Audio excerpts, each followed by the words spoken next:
Some of you may have heard of me and my story while I was here, alive on earth.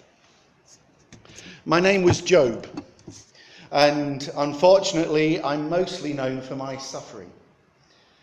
To be known for the things that were out with my control is a little unfair. I suppose that I would prefer to be known for my faith and for my insights, for yes, I did have both. Perhaps if you'll allow me to explain by telling you about one particular day in my life. The day began talking with Eliphaz, one of my friends, who had come to keep me company and offer some support. He'd spent the first part of the morning encouraging me to look up to God and pray. It was a similar message to the one that each of my friends had shared with me. They were each convinced that God was punishing me for some wrong I'd done or some good that I'd failed to do. Even if I didn't know what it was, they put the same point to me in many different ways. But the thrust of the message was always the same. Turn back to God, they told me. Turn back to God. Go and find him. If only I knew where to find God, I would go to his court. That was what I told Eliphaz.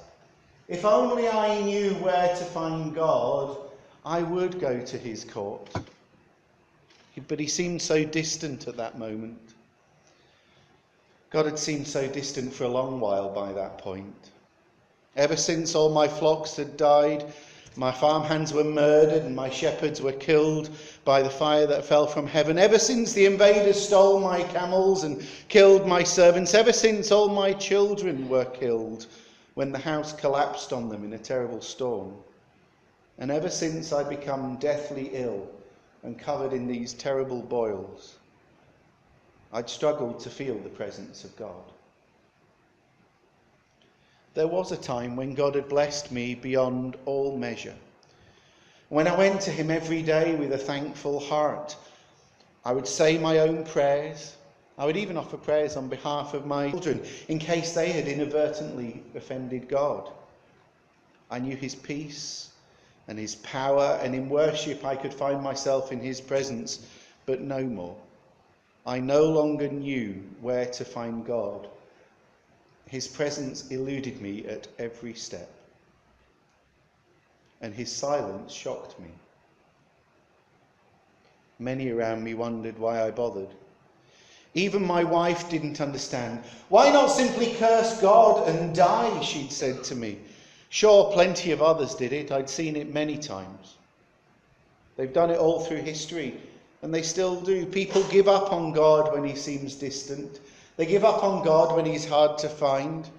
And who can blame them when it seems like your worship just evaporates into the ether, going nowhere? King David even wrote about it in one of his psalms. My God, he said, my God, why have you forsaken me? Why are you so far from me? From the words of my groaning, oh my God, I cry to you by day, but you do not answer. And by night, but I find no rest.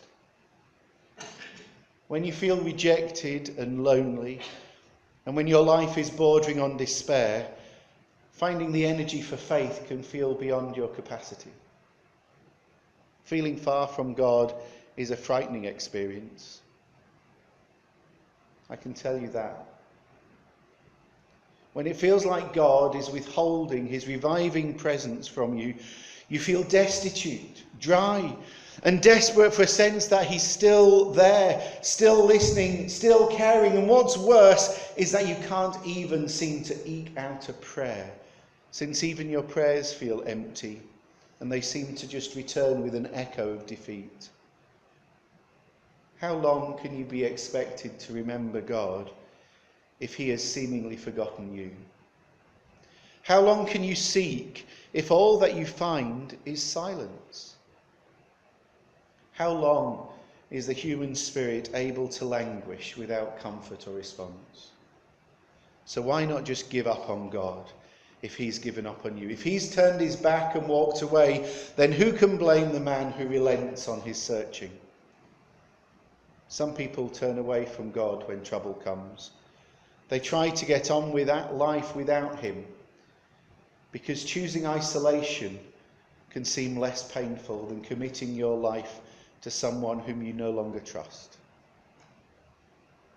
Yet, somehow, throughout all of my troubles, something stopped me from reaching that point. Despite the pain and the heartache and the sorrow, despite the empty silences when I cried out to God, something kept me reaching out to God. If only I knew where to find God, I would go to his court, I'd said to Eliphaz, and I meant it. I had looked everywhere and I tried everything, but to no avail. All I could think of, and all the advice that my friends and those around me offered, was to no avail. I go east, but he's not there. I go west, but I cannot find him. I do not see him in the north, for he is hidden. I look to the south, but he is concealed. Of course, I hadn't really travelled. I wasn't capable in the state I found myself then. But it was the only way that I could think of to convey to Eliphaz how far I had gone in my search, how hard I had looked. The only way that I could find to convey how destitute I was. As I tried in vain to find God, my life became just fear and unhappiness. Worse than it was before, for all the searching. A permanent winter. The air around me where I had once felt God was now just a chilling void. Nevertheless, as I spoke about my search, there was a slight bubbling of hope within me. The memories of those times when I had walked with God in confidence and peace, when I'd known the joy from his presence. It told me I couldn't simply leave my utterance there. My spirit and my soul knew that that thought was incomplete, and it had to continue. And immediately as I said it, some more words came tumbling out of my mouth before I even truly realised that they were on my tongue. I go east, I told him, but he's not there. I go west, but I cannot find him. I do not see him in the north, for he is hidden. I look to the south, but he is concealed. But he knows where I am.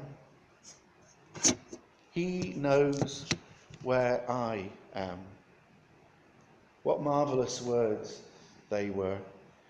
Even when I could not find God, he knew where I was. Those words were so special, and they gave me hope. I'm persuaded that they were not my words, even though they came from my lips. They were God's words that he placed in my mouth. God spoke to me through my own voice when I heard them.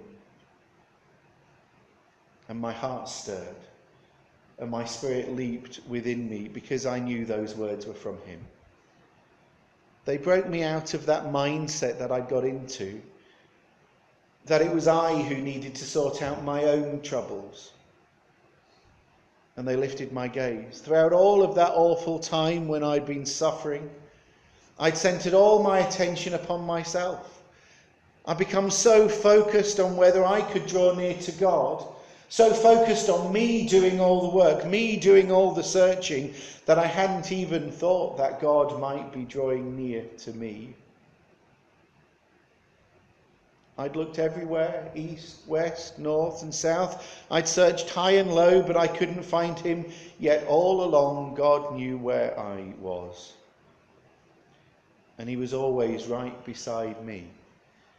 He never left my side.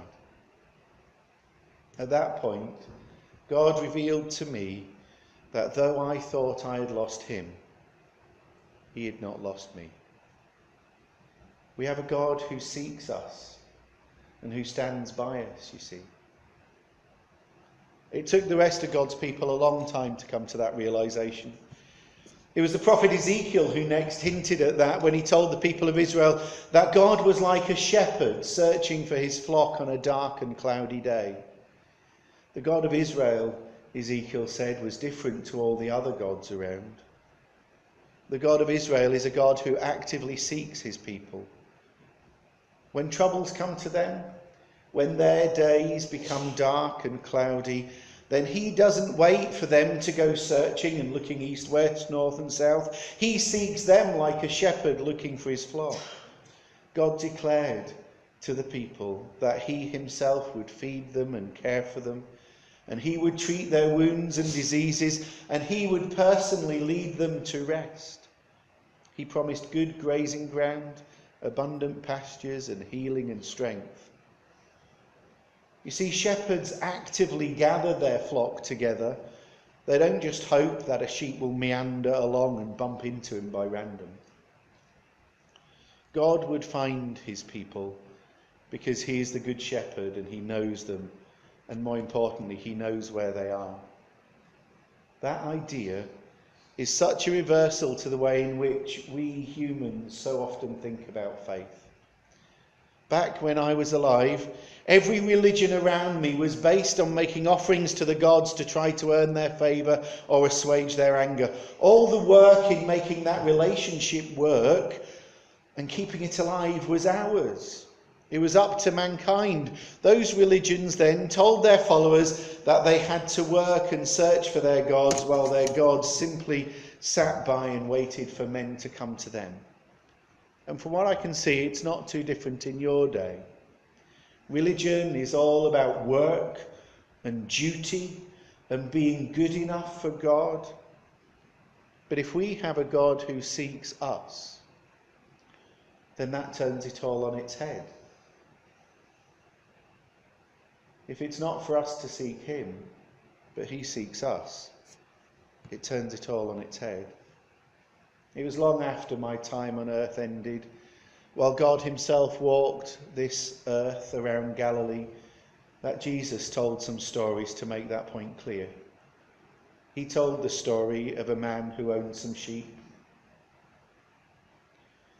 There was once a shepherd with 100 lambs, his story said. But one of his lambs wandered away and was lost, so the shepherd left the 99 lambs out in the open field and searched in the wilderness for that one lost lamb. And he didn't stop until he finally found it. With exuberant joy, he raised it up and placed it on his shoulders, carrying it back with cheerful delight. Returning home, he called all his friends and neighbours together and said, "Let's have a party. Come and celebrate with me for the return of my lost lamb, because I found it." By telling that story, Jesus made it clear that our seeking God doesn't just search and care for his people as a group, as Ezekiel taught. It's much more personal. Our God seeks us out individually. He seeks us one by one. The Good Shepherd knows everything about me. When I sit down or stand up, he knows my thoughts even when I'm far away from him. He knows everything I do. He knows my heart. And still he loves me. That day with Eliphaz started as one of the days when I'd felt most lost. Not being able to find God had left me disoriented. The undergirding rock of my life was missing, and my faith was wavering. That day it was almost gone. God was nowhere to be found, and I was struggling to make sense of my life. If only I knew where God was. But that day God's revelation came to me. I didn't know where to look for God, but he knew where I was. When I was bewildered with the mystery of life, all was clear and open to God. He knew what I had to contend with. He knew why my life was vexed and tried. And at the very moment when I had some new difficulty to face, some new height to climb, or some new snare to avoid, God was with me, perfectly understanding that situation. Though I cannot see him, yet he sees me. Though I could not know his ways, and why I was so afflicted, yet he knew my ways and he knew my needs. My inability to find God did not in any way interfere with his perfect knowledge of me or with his perfect love for me. Though I couldn't find him, he had not lost me. I was the one doing the searching, yet I was the one who was in fact lost. Is it any wonder that I couldn't find what I was looking for? That day was when I realised that God doesn't wait for us to find him, but instead he seeks us because he loves us. And when he seeks, he is sure to find.